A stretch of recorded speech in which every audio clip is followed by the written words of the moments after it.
Olá, bem-vindos ao No Princípio Era a Bola, nesta quinta-feira, 11 de julho, em que tenho uma péssima notícia para dar. Só mais um jogo do Euro 2024. Na verdade, a competição que torna o continente num grande campo de futebol está a terminar, havendo já a final marcada. Depois do triunfo de Espanha contra a França, Inglaterra impôs-se em Dortmund aos Países Baixos com um gol de Watkins aos 90. Assim, o troféu será decidido domingo, às 8 da noite, em Berlim, com os espanhóis a tentarem o quarto título europeu e os ingleses à procura do primeiro, quebrando um jejum de conquistas que dura desde 1966. Eu sou o Pedro Barata e comigo tenho um finalista do costume, Tomás da Cunha. Olá, Tomás. Olá, Pedro. Um abraço a todos. Subscrever o Expresso é ter acesso à melhor informação, a uma vasta oferta de conteúdos exclusivos e à opinião de referência. Subscrever o Expresso é tornar-se membro do nosso clube, poder ser voz ativa de uma comunidade informada e beneficiar de vantagens exclusivas. Subscreva o Expresso em expresso.pt/digital. Expresso. Liberdade para pensar. Hoje não poderemos contar com o Rui Malheiro, que estará de volta para a divisão, à final. Tomás, esta Inglaterra passou nos oitavos de final, evitando a eliminação com gol aos 95 de bicicleta, nos quartos de penaltis, nas meias finais com um gol aos 90. Isto é para ir de sobressalto em sobressalto até à vitória final? É para dar mais emoção à possível vitória inglesa. Para já, a Southgate consegue outro resultado excelente. Vamos ver se não acaba por morrer na praia, mas isso logo se verá.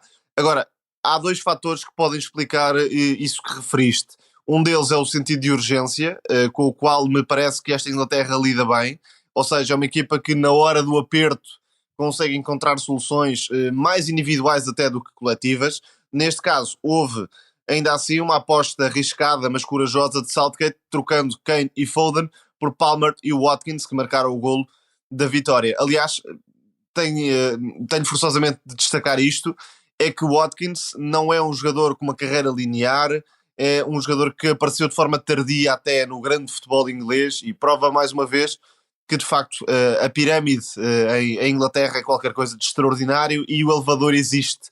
E este é um dos casos que prova isso mesmo, um movimento que Harry Kane não faria, ainda assim no melhor jogo de Harry Kane no torneio, porque participou muito mais em apoio, sobretudo na primeira parte, só que aquele golo é marca de Ollie Watkins. Sim, um Harry Kane que de facto pareceu bem na primeira parte, mas na segunda dá de facto a sensação que não está com muito gás para 90 minutos, particularmente para aquele jogo dele, Tomás, que é altamente, parecendo que não é fisicamente muito exigente, porque obriga-o a recuar para participar na construção como ele gosta e segundos depois estar na área para finalizar, portanto é de facto preciso. Exatamente, e leva muitas vezes com os centrais adversários. Exato. Também. É preciso um Harry Kane num nível físico muito, muito importante. Tu falaste de Ollie Watkins, é, digamos assim, um receio chegado a estas andanças de grandes torneios, mas está longe de ser um jovem, faz 29 anos em dezembro, e como tu referias, é alguém que em 2016, 2017 estava na League 2, em 19-20 estava no Championship e nos últimos anos no Aston Villa impôs. E também potenciado por Unai Emery, já agora, convém não esquecer esse aspecto, tornou-se melhor jogador com o Unai Emery. Sim, Unai Emery que quando chegou a Birmingham disse-lhe claramente que tinha que marcar mais golos, tinha que ser mais letal, e ele de facto com o técnico baixo conseguiu levar essa fasquia goleadora. Tomás, falaste sobre as substituições, é também claramente uma vitória da profundidade deste plantel, porque não é todos os dias que se olha para o banco e se vão buscar jogadores que, suponhamos que se houvesse agora transferências de Palmer, que não haverá, mas sobretudo do Watkins, que valem muitos, muitos milhões de euros. Sem dúvida, e Southgate, não explorando totalmente essa profundidade, foi encontrando soluções aqui e ali. Uma delas melhorou diretamente o jogo da equipa, e falo de Kobbie Mainoo, que não começou como titular, mas acabou por entrar como médio sobre a direita e tem dado uma dinâmica ofensiva diferente. Exatamente, é um jogador que a partir da recepção consegue logo ganhar o espaço, é também um recuperador, consegue envolver-se com o Phil Foden e com o Bukayo Saka, e aí Southgate teve a inteligência de dar continuidade ao que fez no jogo anterior, e a Inglaterra criou muitas vantagens nessa zona, até Coman trocar, pareceu por lesão de Memphis Depay, e aí os Países Baixos passaram a ter um controle maior dos médios ingleses, porque antes estavam a jogar em inferioridade, 4 contra 3, e depois disso houve um maior equilíbrio de forças, sendo que depois dessa altura a Inglaterra deixou de criar perigo como estava a criar. Só que Coman, com essa troca, ficou mais longe de perder. Aliás, a Inglaterra criou poucas oportunidades depois disso, mas mais longe de também ganhar. ficou muito mais longe de ganhar, exatamente, porque foi tirando as forças ofensivas à equipa, desde logo Memphis, que estava a fazer um bom arranque de jogo, com movimentos em apoio, para que depois Malen e Gakpo esticassem na frente e tentassem desmarcações, e estava a criar de facto algumas dificuldades à defesa inglesa, fora o golo fantástico de Xavi Simons. Mas ao intervalo pareceu-me algo precoce na forma como tirou Malen, que não é que estivesse a fazer um grande jogo, mas é um jogador de características diferentes, que podia dar saídas em velocidade, e meteu o plano B muito cedo no jogo. E aí acabou por limitar o jogo neerlandês ao despejar de bolas por vezes, sem que Weghorst conseguisse corresponder. Porque E na área estava muito longe da área. Dois lances. Exatamente, estava muito longe da área, e para aquele tipo de jogo seria mais favorável ter ainda um jogador como Malen guardando Weghorst para outra fase do jogo. Aliás, note-se que a Inglaterra, não sendo propriamente uma maravilha a atacar, conseguiu pouco ao longo do torneio. Aliás, 2 golos diretos são erros de Declan Rice. Um alívio errado contra a Dinamarca, gol de Hjulmand, e esta perda de bola contra Xavi Simons. E aí Pickford até poderia ter feito um pouco melhor. Depois, a Inglaterra não permite muitas ocasiões, mantendo a ideia de Saka a baixar para a linha de 5 no corredor direito. E até nisso, falavas sobre o plano B, Weghorst até aí há um grande mérito no gol do Watkins, porque foi tão tarde que impediu de facto que o plano B entrasse em toda a sua extensão, impediu que os Países Baixos bombardeassem a área à procura do corpulento avançado. Tomás, os Países Baixos tiveram aqui alguns anos de fora deste tipo de momentos. É verdade que no passado Mundial tiveram um papel positivo, regressando a Van Gaal e só caído nos penaltis contra a equipa que venceria o torneio, contra a Argentina. Esta equipa que foi também um pouco aos trambolhões, aquela derrota com a Áustria na fase de grupos, a reviravolta contra a Turquia quando as coisas poderiam parecer perdidas nos quartos de final, esta exibição um pouco cinzenta, chamemos-lhe assim, nestas meias finais. Que avaliação é que fazes desta equipa que evidentemente não tem, por exemplo, os atacantes de absoluta elite que havia há 10, 15 anos? Não, isso seria uma excelente notícia para Ronald Koeman, que Xavi Simons pudesse dar esse passo em frente. Ontem tivemos um vislumbre daquilo que poderá oferecer neste tipo de palcos. É um jogador que pode ser diferenciador nesta nova geração dos Países Baixos. Depois há uma série de bons jogadores, e justiça seja feita a Gakpo, que acaba por ser, ao longo do torneio, a grande arma ofensiva de Ronald Koeman. Outros deram passo também à frente em termos de crescimento e protagonismo, nomeadamente Reinders, que era um jogador algo desconhecido em termos de elite internacional, apesar de jogar no Milan e mesmo no AZ já dava cartas, mas ainda assim é um jogador relativamente recente neste tipo de cenários, e acaba por apetecer vê-lo com Paulo Fonseca ao serviço dos Rossoneri. Verbruggen também deu algumas boas indicações. Exatamente, Virman a espaços também, o próprio Schouten também. Por isso, e aí convém não esquecer que perdeu Frenkie de Jong e Koopmeiners à partida para este torneio.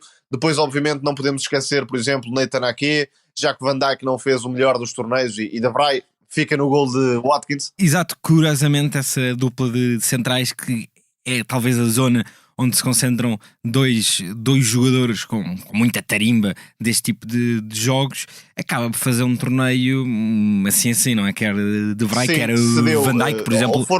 Van Dijk contra a Áustria tem um jogo para esquecer. Completamente, foram cedendo, e a partir daí é uma equipa muito instável, porque na primeira parte os Países Baixos podiam estar a perder por mais golos, ou podiam estar a perder efetivamente, aliás, assim é que é. E se o jogo continuasse assim, provavelmente não se livrariam de sofrer um golo, e depois disso ficaria tudo muito complicado. Koeman, não sei se não iria pelo menos arrastar até o intervalo. A troca acabou por estabilizar a equipa defensivamente, mas houve o outro lado que já referimos, foi a perda de muito potencial atacante. Portanto, está longe de ter uma grande seleção, teve alguma felicidade no lado do quadro e na forma como foi progredindo, e parece-me que é o desfecho natural, porque a Inglaterra, com todos os seus problemas, não deixa de ser melhor que esta equipa dos Países Baixos. Fica ainda assim uma janela de futuro que pode ser mais otimista. Vamos dar esta nota. O penalti, para mim, pelo menos, é tudo menos óbvio. Aliás, a minha primeira impressão quando vi o lance foi que o toque de Dumfries acontece já depois de Kane ter rematado, e, portanto, poderia ter sido tomada outra decisão completamente. Isto, a meu ver, claro. Eu acho que o que é absolutamente consensual, cada um pode ter a opinião que tiver, mas era um penalti que até 2018, até ao VAR, era muito, muito difícil que víssemos. Em relação à Inglaterra, e aqui para terminar com um protagonista muito, muito discutido ao longo do último mês, Gareth Southgate, que entrou neste torneio com a forte possibilidade que fosse a sua despedida da seleção inglesa. A verdade é que temos de maneira absolutamente consolidada o melhor e mais vencedor técnico da seleção inglesa masculina dos últimos 50 anos. Até ele, em toda a história de Inglaterra, tinham chegado a uma final de europeu ou de mundial e a 3 meias finais. Com ele, essa já é a segunda final seguida de europeu, mais uma meia final de mundial. Para colocarmos um pouco as coisas em perspectiva, nos 10 europeus ou mundiais antes de Southgate, a Inglaterra tinha vencido um total de 2 eliminatórias. Só neste torneio, por exemplo, venceu 3 e com Southgate são já 9. Tomás, com todos os defeitos que Southgate possa ter, podemos achar que não maximiza ao máximo o potencial desta equipa. É muito difícil contrariar esta lógica de que o homem tem resultados. Sim, e em 2018, por exemplo, Southgate fez um trabalho interessante. Claro que depois a equipa foi melhorando em termos de qualidade individual e o encaixe para Southgate foi se tornando mais complicado, como aliás se viu neste europeu. De qualquer forma, e partindo de um pressuposto que de facto não é um selecionador com um gênio brilhante, acaba por levar esta Inglaterra numa evolução positiva dentro do torneio, nomeadamente com alguns ajustes. Falo concretamente da troca de Bellingham com Phil Foden, que trouxe Foden para o lado forte e tirou protagonismo a Bellingham na organização do jogo. E também sou daqueles que acha que Bellingham é tudo menos um organizador, é um jogador para ser mais perto da área e poder finalizar, e aliás tem feito jogos pouco conseguidos depois daquele golo contra a Eslováquia. Sim, o plano inicial deste europeu montava demasiado tudo à volta de Bellingham, sacrificando demasiadas coisas, até mesmo Kane, que se via mais condicionado a descer, além obviamente da questão Foden, para potenciar um jogador que, como dizes, não é esse futebolista, não é um diretor, tendo obviamente muitas virtudes. E já agora Rice também não é, e tem tido algum protagonismo excessivo, a meu ver, nesta equipa, porque no Arsenal não joga desta forma, joga como interior esquerdo, mais à frente e mais ligado às rupturas no último terço. E a entrada de Mainu, individualmente, também acabou por ajudar bastante. É um jogador que pensa mais, consegue, quer na condução, quer no passe, ligar setores. Depois a tal reunião de talento entre Foden e Saka no corredor direito. Kane, não fazendo um grande torneio, acaba por estar um pouco mais solto nesta partida com os Países Baixos. E defensivamente há tal estabilidade, ou seja, não há muitas ofertas ao adversário, com um torneio bastante digno dos centrais. E Gueye, por exemplo, é uma novidade interessante nesta equipa de Inglaterra. Isso e houve outro ajuste. É uma garantia. Sim, e houve outro ajuste, que é o recuo do Bukayo Saka. Torneio, se calhar, que prova que Saka não será a maior estrela do futebol internacional, mas é um jogador de equipa, é um jogador que qualquer treinador pode aproveitar em diversos cenários, porque está a defender no momento e depois já está no outro lado do campo. Sim, e tem um ADN ganhador extraordinário. Não, e tem aquele momento contra a Suíça, Salvador, sim, também. Sim. Portanto, isto tudo para dizer que no fundo Southgate foi progredindo para o lado certo e ajudou a Inglaterra a jogar melhor, dando-lhe mais armas ofensivas e não sofrendo poucos golos. Pode sempre discutir a final com a Espanha, claro, acreditando também na qualidade individual dos seus jogadores.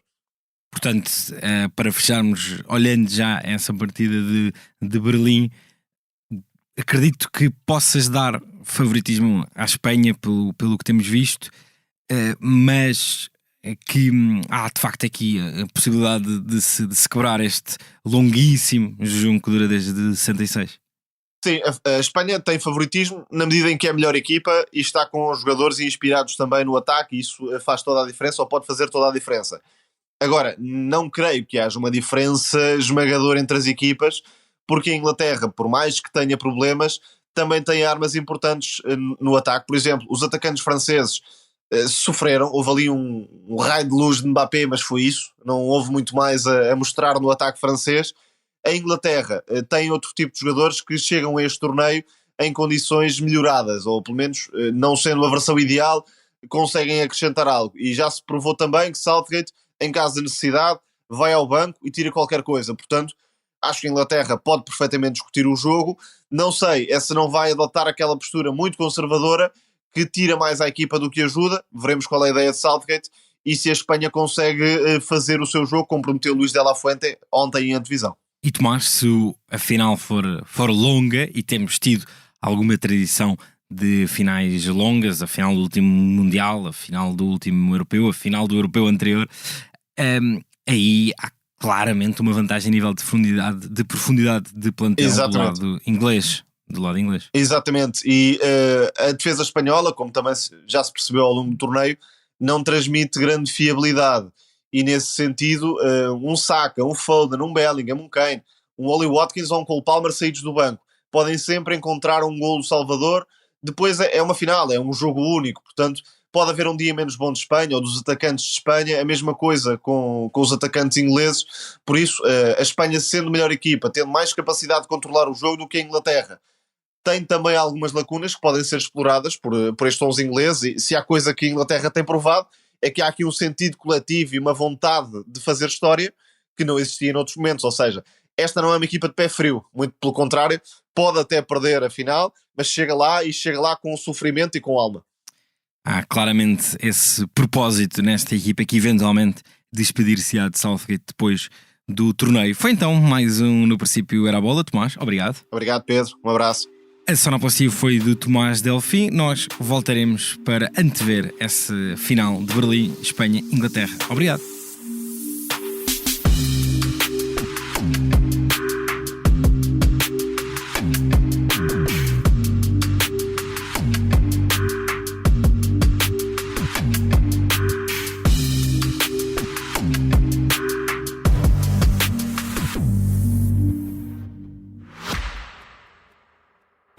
Subscrever o Expresso é ter acesso à melhor informação, a uma vasta oferta de conteúdos exclusivos e à opinião de referência. Subscrever o Expresso é tornar-se membro do nosso clube, poder ser voz ativa de uma comunidade informada e beneficiar de vantagens exclusivas. Subscreva o Expresso em expresso.pt/digital. Expresso. Liberdade para pensar.